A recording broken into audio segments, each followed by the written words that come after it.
Donc bonjour, aujourd'hui Sarah, Justine, Yanis, Victor et Elias vont vous présenter les sites de tranchage et d'impression 3D. Donc la définition du tranchage. Après la modélisation de l'objet avec un logiciel 3D et avant l'impression 3D, vient le tranchage du fichier 3D. Le fichier va donc passer par un logiciel qui va le découper en tranches et fournir à la machine les informations nécessaires pour réaliser l'impression. Object Studio. Ce site est assez populaire. C'est un site payant mensuellement, qui veut dire qu'il faut payer chaque mois. Il est simple à utiliser et utilise seulement les fichiers STL et SLS. Sa vitesse d'impression est supérieure à la moyenne selon les critères du site. Maintenant, nous allons parler de la technique d'impression par PolyJet. Donc, l'impression 3D par PolyJet utilise des photopolymères, donc des matériaux qui durcissent au contact de rayons ultraviolets.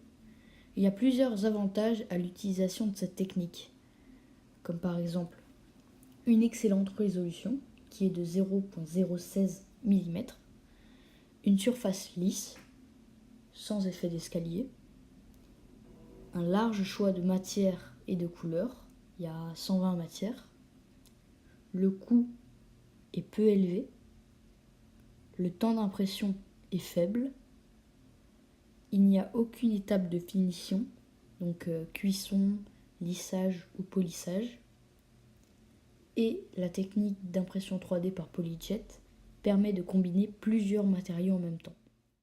Après vous avoir présenté le logiciel Solid Edge, nous vous présentons maintenant le logiciel Magix. C'est un logiciel très utilisé. Il est payant, 20$ et il est très difficile à utiliser. Maintenant, je vais vous parler du Printerface. C'est un logiciel assez populaire car beaucoup de gens l'utilisent pour faire des objets ABS, polylactic acid qui est PLA, nylon, HDPE et TPE qui est un terme en plastique. C'est un site difficile à utiliser car parfois on retrouve des chiffres et des lettres assez étonnantes.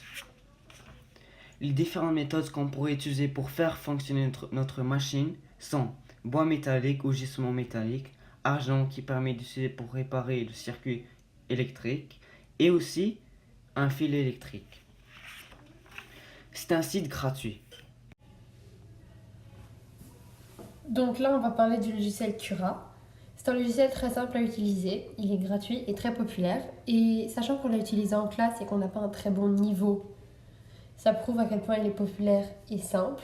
Et on peut aussi l'utiliser avec plein de matériaux différents et plein de couleurs. Maintenant, nous allons vous présenter le logiciel AstroPrint. C'est un logiciel très utilisé, avec 700 000 impressions en un an. Désolé pour l'erreur d'orthographe sur la diapositive. Il est gratuit, mais il contient des options payantes et il est très difficile à utiliser.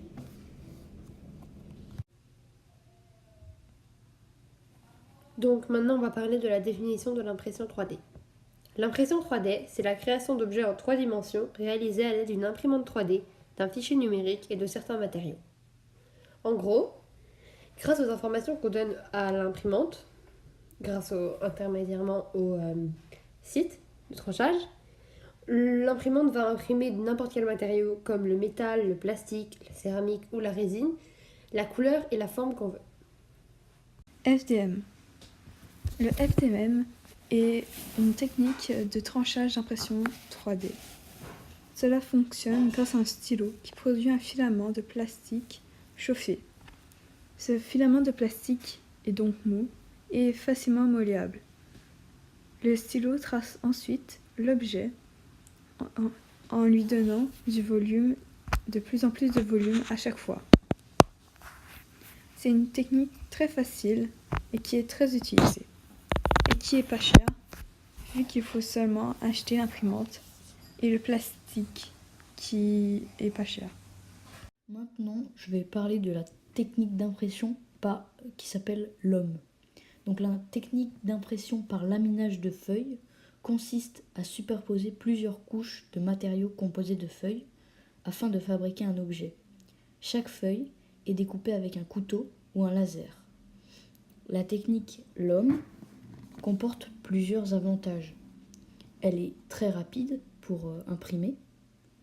elle est peu coûteuse, elle dispose de plusieurs variétés de matériaux, il n'y a aucune étape de finition et cela fait des surfaces lisses, donc pas d'effet escalier. La technique SLS est une technique qui consiste à chauffer de fines particules de plastique, de métal, de céramique, voire de poudre de verre à l'aide d'un laser. Le laser traverse des lentilles qui font un reflet sur un miroir et le faisceau laser arrive sur la pièce fritée. Un rouleau de nivelage vient le recouvrir. Il est au-dessus du réservoir de poudre et la précision est de 13 mm. Le SLM. Le SLM est très utilisé pour faire des pièces mécaniques. Le SLM utilise une source laser. Le laser rebondit sur des miroirs scanners et traverse une lentille.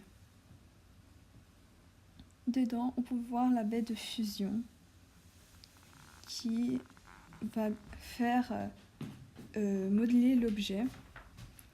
Et à chaque étage, la machine dépose un nouveau grattoir de poudre qui contient la poudre pour faire le métal ou la matière. Maintenant, je vais parler du logiciel d'impression 3D Solid Edge. Donc, l'impression 3D Solid Edge est utilisée dans beaucoup de domaines, c'est pour ça qu'elle est très utilisée. Donc elle est utilisée notamment en architecture, en médecine, en fabrication de jouets, en aérospatial et en art créatif. Le logiciel est gratuit, mais il est très difficile. Et voilà. Le DPP. Le DPP utilise la lumière du soleil pour faire durcir le plastique, servant à construire l'objet, ainsi donnant de la durceur à l'objet qui a été modelé avec du plastique qui était mou, car le plastique était chauffé. La conclusion. On peut donc voir qu'entre la création de l'objet sur les logiciels et l'objet, il y a quelques étapes.